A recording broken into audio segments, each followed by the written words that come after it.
भीष्म पितामह कहते हैं, भगवान आप मेरी एक इच्छा को पूर्ण करेंगे? भगवान कहने लगे बोलो। तो भीष्म पितामह कहने लगे पहले तो आप मेरे सामने आकर के खड़े हो जाओ, और जब तक मैं मेरे प्राण न छूटें तब तक आप मेरे सामने से ही खड़े रहो। तो भगवान मुंह बना करके खड़े हो गए। क्यों? इसलिए कि अच्छी ड्यूटी लगाई, इनको तो इच्छा मृत्यु का वरदान मिला है, ये नहीं चाहे तो ये नहीं मर सकते, इच्छा मृत्यु का वरदान इनको मिला है। मुंह बना करके भगवान खड़े हो गए, क्योंकि कब तक खड़ा रहूंगा, अगर ये नहीं चाहे तो कभी ना मरे। तो भीष्म पितामह कहने लगे नहीं भगवान ऐसे नहीं, मुरली बजाते मन को लुभाते।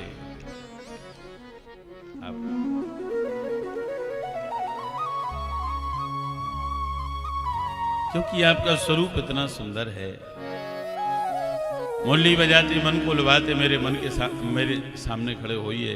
तो फिर भगवान खड़े हो गए और भगवान ने इशारा किया युधिष्ठिर को कि अब कुछ पूछो।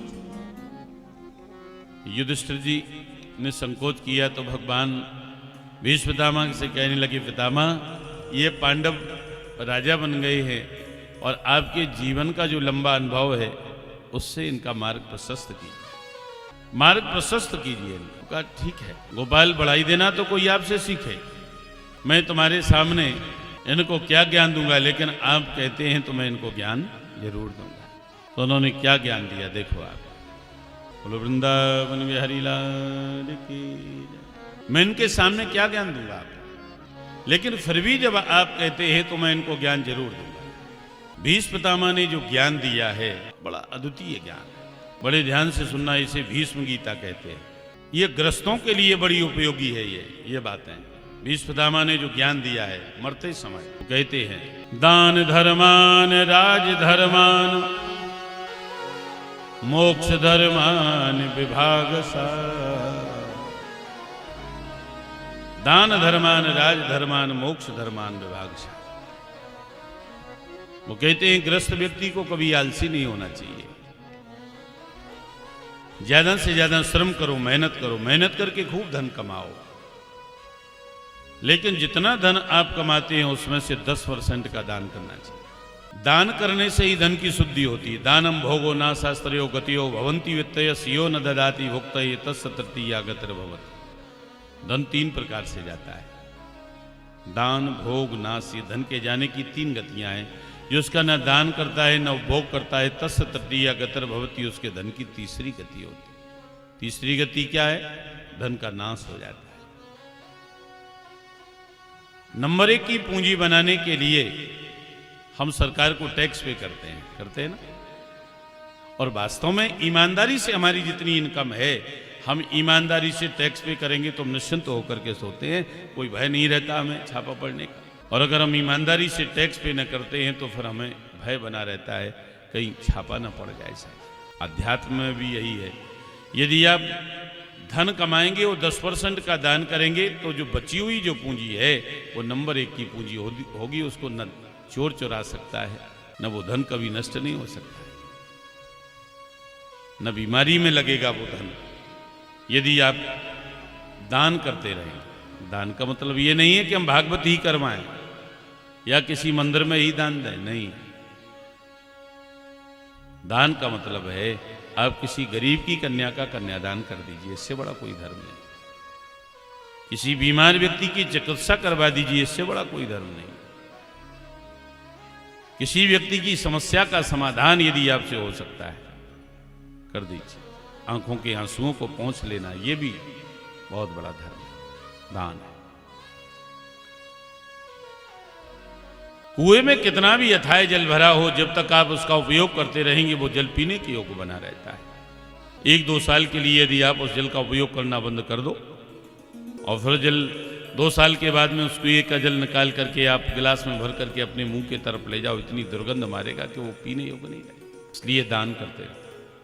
अभी आप लोगों ने देखा कुछ समय पहले लोगों ने कितने पैसे इकट्ठे कर करके रखे थे, बताओ।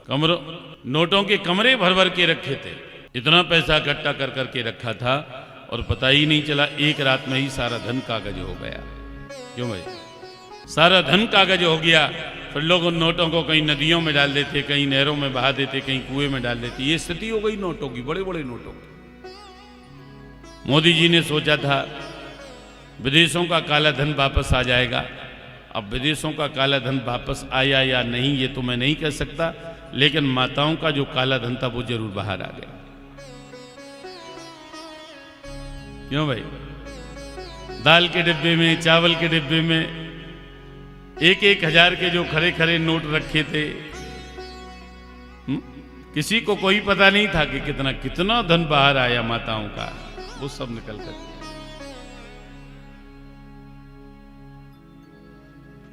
आज पुराना 1000 का या 500 का नोट लेकर के कोई आपके सामने आए और कहे कि ये मैं आपको देना चाहता हूं, आप उसकी तरफ देखेंगे भी नहीं, क्योंकि वो कागज हो गया है,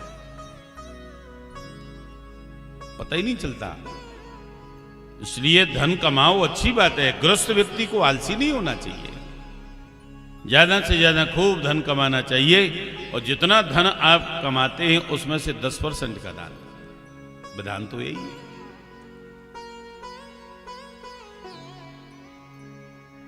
क्योंकि दान से बड़ी महिमा किसी की नहीं होती। दानियों में सबसे बड़ा नाम किसका आता है जानते हो?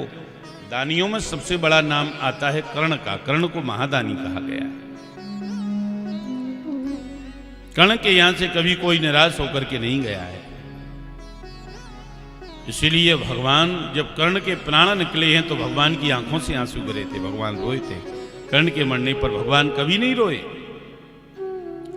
लेकिन जब कर्ण मरा तो उस समय भगवान की आंखों से आंसू निकले थे।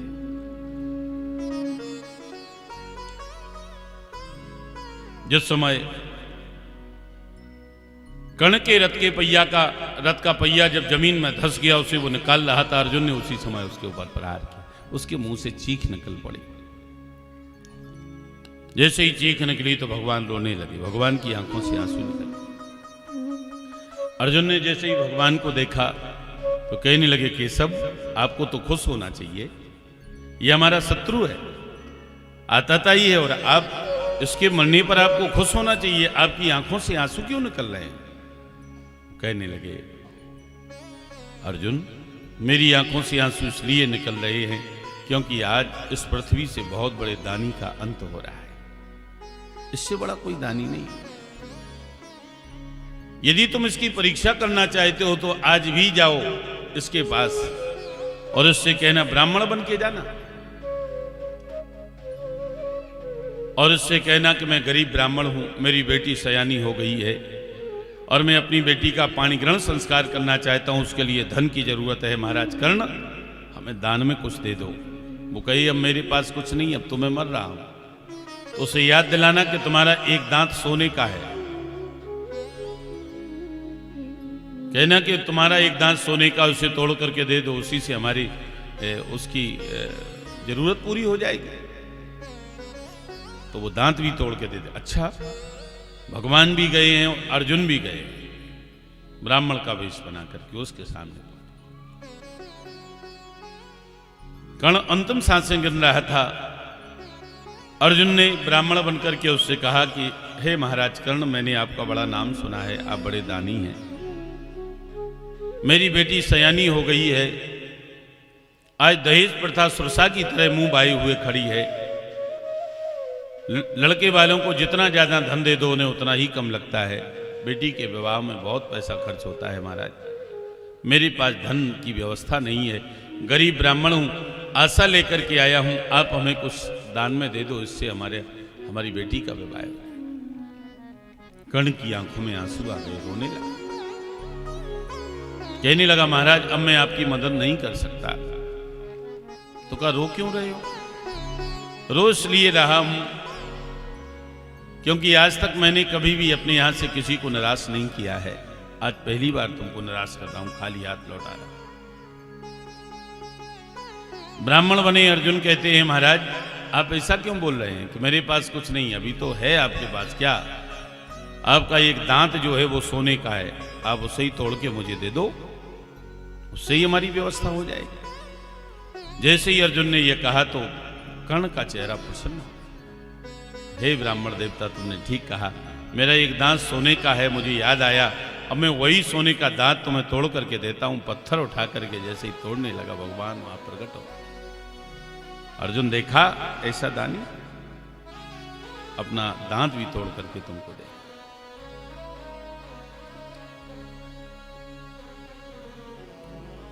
इसीलिए भगवान रोए। एक बार क्या हुआ कि एक बार युधिष्ठिर के पास में एक ब्राह्मण गया और युधिष्ठिर से कहा कि महाराज मेरे पिता का देहांत हो गया, मैं अपने पिता का अंतिम संस्कार चंदन की लकड़ी से करना चाहता हूं, चंदन की लकड़ी मुझे दान में दे दो।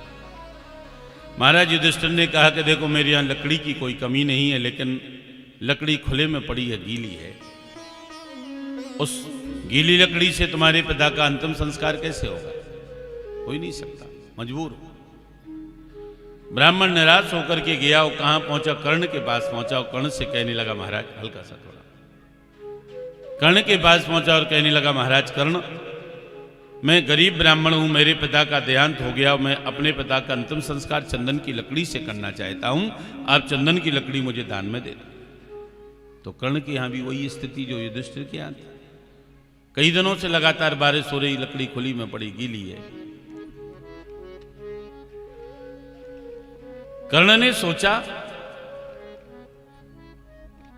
सूखी लकड़ी की व्यवस्था करना है चंदन की, और लकड़ी खुले में पड़ी है, गीली है, इससे इसके पिता का अंतिम संस्कार हो ही नहीं सकता है। अब सूखी लकड़ी कहां से आई चंदन की?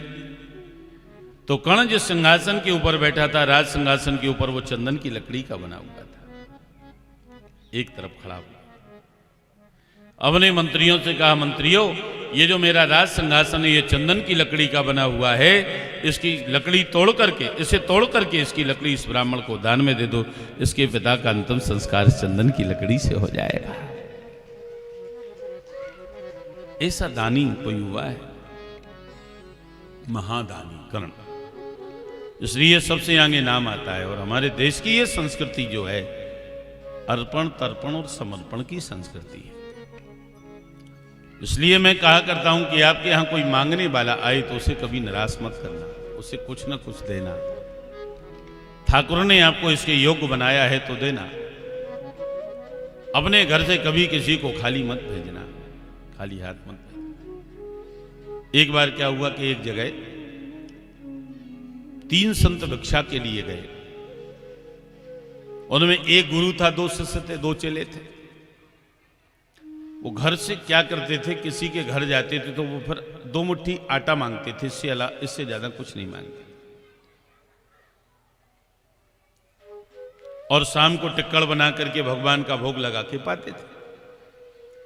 एक घर में गए तो एक घर के बाहर 2-4 बच्चे खेल रहे थे। उनसे संतों ने कहा बेटा अपने घर से आटा लेकर के आओ, हम बस बना करके पाएंगे, ठाकुर जी का भोग लगाएंगे फिर पाएंगे। बच्चों को ये संस्कार नहीं दिए गए थे। बच्चे कहने लगे नहीं मेरे घर में कुछ नहीं, आटा मटा, चलिए यहां से जाइए। संतों ने समझाया, कहा बेटा ये हमारे देश की संस्कृति नहीं है कि हम किसी को मना करें। हम कोई धन नहीं मांग रहे, हम आटा मांग रहे हैं, 2 मुट्ठी आटा बस लेके आओ। बच्चे के बच्चे तो बच्चे कहने लगे नहीं मेरे यहां कुछ नहीं है, जाओ। तो संतों ने कहा कि बेटा मना नहीं करते हैं, आटा नहीं है कोई बात नहीं, अपने आंगन की 1 मुट्ठी मिट्टी लेकर के आओ, हमारी झोली में डाल, लेकिन मना मत करो। बच्चे तो बच्चे गए घर में जा करके और उन्होंने 1-1 मुट्ठी, किसी ने रेत किसी ने मिट्टी की भरी और ला करके संत की झोली में डाल लेकर के चले गए। 2 चेले थे, वो गुरु से कहने लगे गुरुदेव ये बताओ दिन भर हमने इतनी मेहनत की, हमने दिन भर मांगा, आटा ही तो मांगते और तो कुछ मांगते नहीं। बना करके ठाकुर जी का भोग लगा करके पाने का समय आया और आपने इन बच्चों से कह दिया कि अपने आंगन की मिट्टी लेकर के आओ, मेरी झोली में डाल दो, और बच्चों ने वही किया। ये सारा आटा खराब हो गया है, अब हम कैसे टिक्कड़ बना करके कैसे पाएंगे? सारा आटा खराब हो गया। तो गुरुजी ने अपने शिष्यों से कहा बेटा अभी तो आटा ही खराब हुआ है, यदि इन बच्चों को ना कहने की आदत लग जाती तो हमारे देश की संस्कृति खराब हो जाती। ये हमारे देश की संस्कृति, अर्पण तर्पण और समर्पण की संस्कृति। तो दान धर्मान राजधर्मान मोक्ष धर्मान विभागशः। व्यक्ति को आलसी नहीं होना चाहिए, खूब मेहनत करो, धन कमाओ, दान करो, और उसके बाद में दूसरी बात भीष्म पितामह ने कही है कि अपनी आंखों के सामने कभी भी अधर्म होते हुए नहीं देखना चाहिए। सक्षम हो तो उसका विरोध करो, और यदि सक्षम नहीं हो तो वहां से उठ करके चले जाओ, लेकिन अपनी आंखों के सामने कभी अधर्म होते हुए नहीं देखना चाहिए।